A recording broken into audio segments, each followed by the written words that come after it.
if you had paid me money to predict what my 20s would look like, I'm telling you, no matter the cost, I would not be able to truly come up with all the possibilities of how my life could have went up until this point.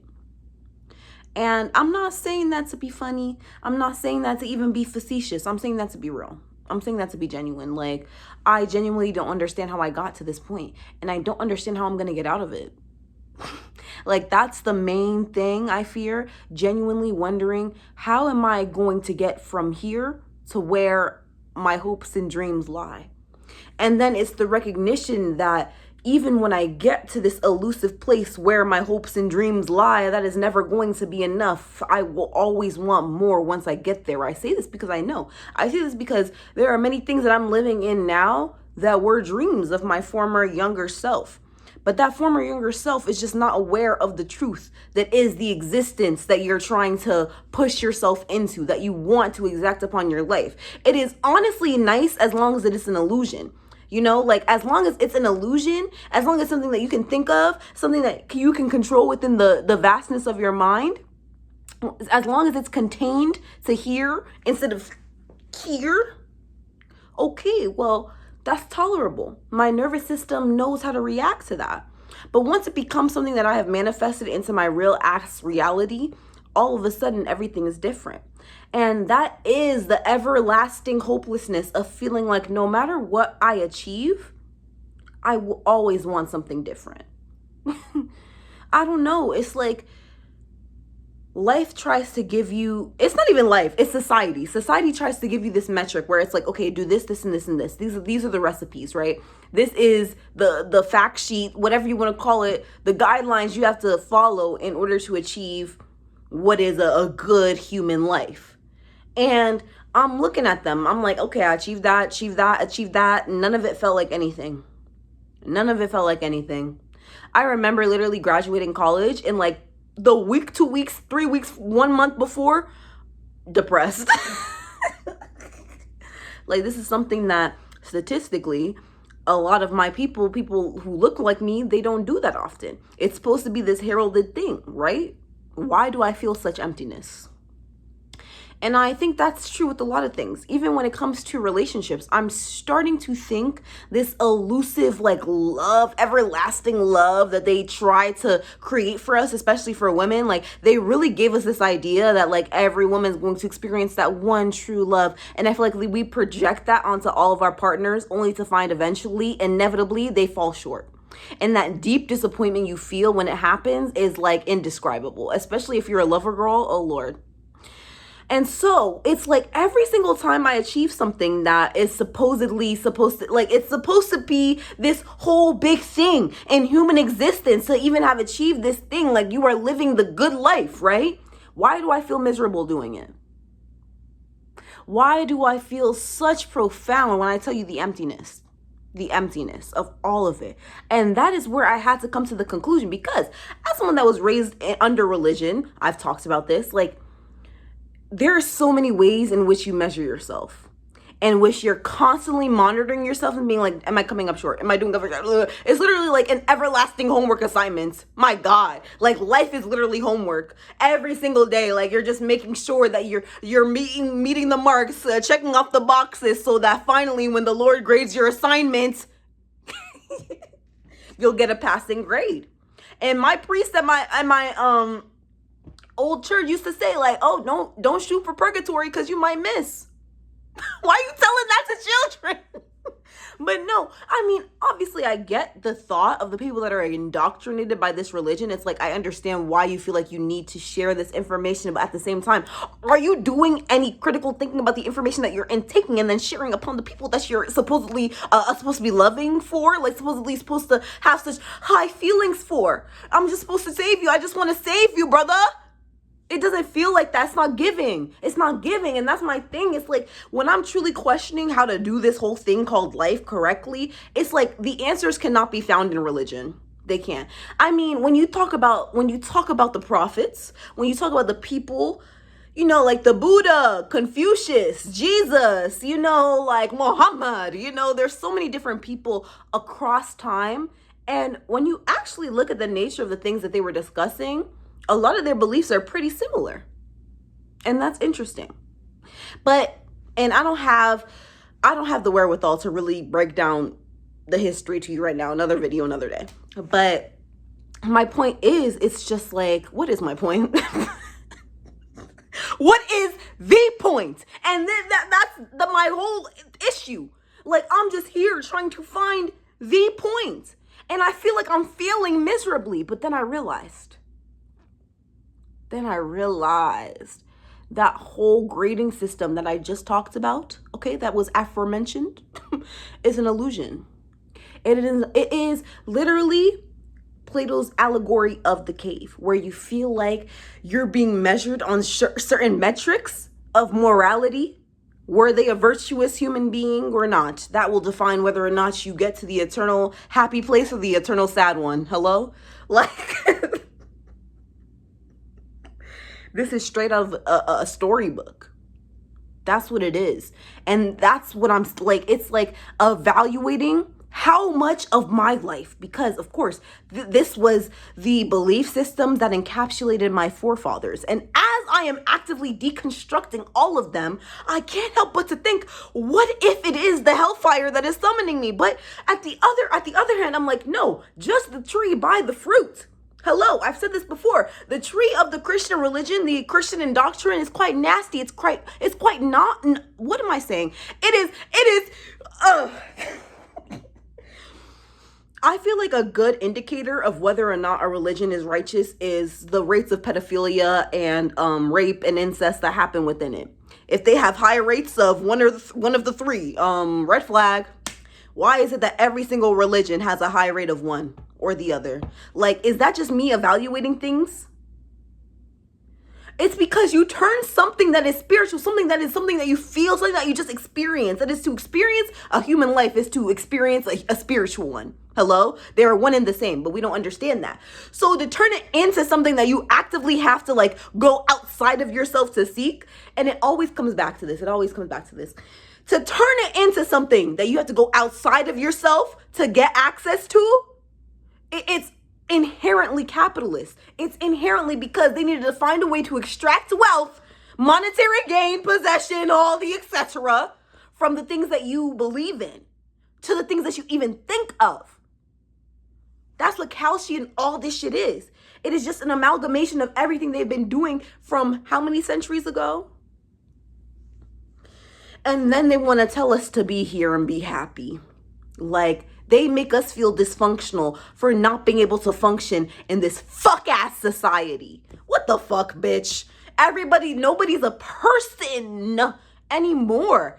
I feel like everybody's just operating off of like their weird, it's not weird, it's natural, insecurities though. You know, like everything is like, I don't know, magnetized because of social media. We're all hyper aware of our flaws because we've had so many people to compare ourselves to. So many things. There's so many things that pop up every single day that I didn't know I should be insecure about. But social media is telling me, here you go, delivered.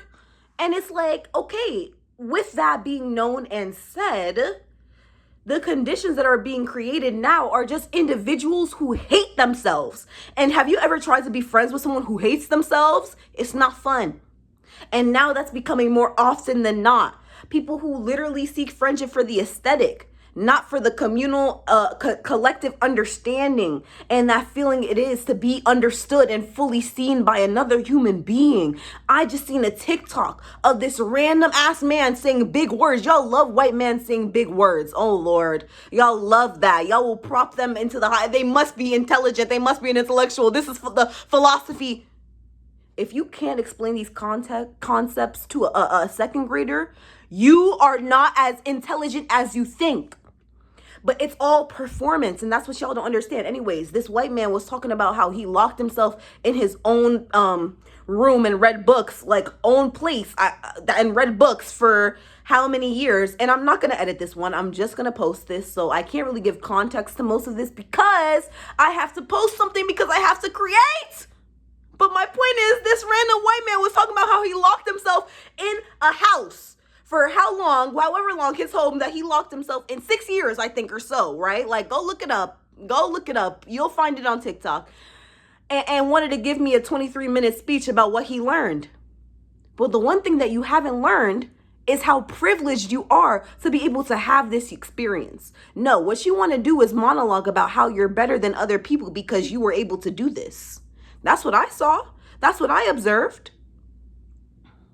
But that's what we all do. What am I doing? I'm monologuing.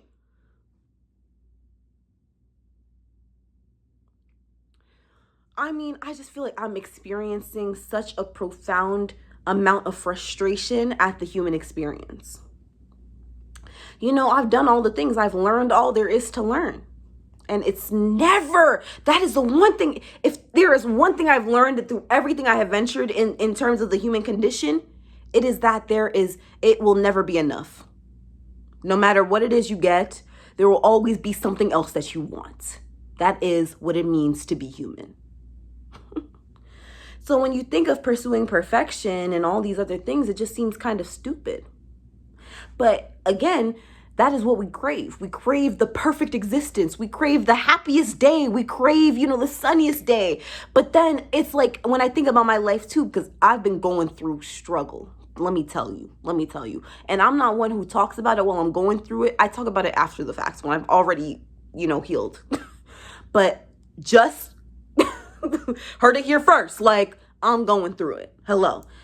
And as I'm in it, because I've been through seasons like this before, and it's wondering why, like, what is this? Like, what is going on? I don't even know what, when, where, how. But what I do realize is that moment of victory will taste so much sweeter. I thought about this the other day too. Like, when you're making a Sims character, if any of y'all play Sims, literally, like, when you're creating that world, and even like the other people that live in it, the family members, like all of it, do you ever go for the perfect person? You want them to be literally flawless. You want them to have no kind of like feasible flaw. Like, you know what I mean? Like, there is no character outside of them being this vessel of perfection, right? Is that fun? Who plays like that? Nobody that I know. Literally every single sim that I've created, I at least give them one bad personality trait. One thing, because that is what makes it real. And I think about like the creator of all this that we're experiencing, right? And I'm like, if I was that, and we are, why the fuck would I want to create a world that exists in perfection? That's just boring. You can literally know exactly everything. Like, it's so predictable and it gets old. It gets so old very fast. If I was, and we are, if I am the ultimate creator, I would also create a world that is incredibly imperfect. That's what makes it something distinct. And so I think about my life and this stage that I'm going through, because of course we are beings that can experience time on a linear basis. But if I take myself out 1 dimension, 2 dimensions, all of a sudden I'm seeing my life from a different perspective. And from that perspective, it becomes funny. Honestly, some of this shit is quite hysterical, quite ironic. And that's why I know God has a sense of humor. We all do anyways. It is a way for us to cope with our own existence. And literally, life is meaningless. Like, it is. Like, the whole creation of it was for no other meaning than just to be. That is the purpose. That is our purpose, to be. Like, wow, I'm literally realizing it as I'm saying it. But because it's like, I heard a quote before where it's like, you are the universe experiencing itself. Right? From that perspective, what would you as the universe want to experience? Something so clerical, something that you can type into like you know what I mean? Like, when it comes to math, things are so perfect. Like, you follow the formula, you get to A, B, and C. And part of the universe works like that. There are certain things that work just like that. And we have to learn the rules and the mechanisms. And the elites, so-called, literally hoard all that sacred knowledge to themselves and use it against us to keep us in this perpetual cycle that we find ourselves in. But outside of that, there is the fact that spirituality operates outside of the human logic. In fact, like, a lot of spirituality, I feel like if you explain it to someone and they're trying to understand the logical parts of it, You'll never be able to comprehend, because we as humans, we have our ego and we think that our way of thinking is the most complex and the most right way of thinking. No, there are beings who can see things that exist outside of your comprehension. They know more than you. Hello? And again, to think this separation itself is the illusion, but all of these things, this is what I contend with on a regular basis, and I have to go outside and work and live and survive. You know, I did that thing where it's like, maybe I could just manifest, but also like manifestation is complicated. And some of the cycles you're going into right now as you're trying to manifest things and experiencing the lack are so you can manifest it. What? None of it makes sense, but I don't think it's supposed to. And I actually don't think I want it to. Like, I think I want it to. Do you understand? Like, this is the level of thinking that the human being is at. I think I want it to. But truthfully, if I did experience everything that I wanted, the second that I wanted it, life would be meaningless, and it already is. Okay, it would just be even more absent. All right, we create the meaning through the struggle, through everything we do to get from point A to point B. Without that, it would be nothing. And my point is, it's nothing already. The distance between point A and point B is the illusion. You get me? But we created that illusion collectively. We created it to give us something to reach towards, to give us a purpose. But this is what I must contend with, because I'm still human. So I still experience the feeling of, why can't I have it right now? Well, there is this thing called time that is in existence because we believe it to be so. And we choose to adhere to it as beings of the 3D dimension. The 3 dimension, anyways, I know I'm just talking a lot of shit to people that don't get it. But to the people that do, trying to exist right now, I know it's been yeah. And Mercury is retrograding and whatever the fuck is happening with the planets all the time.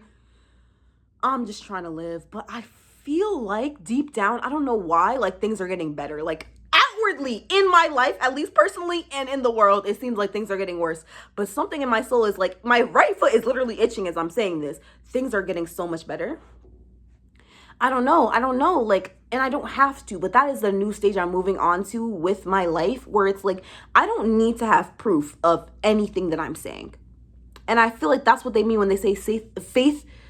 Oh Lord, clearly y'all, please just give me some grace today. But faith the size of a mustard seed.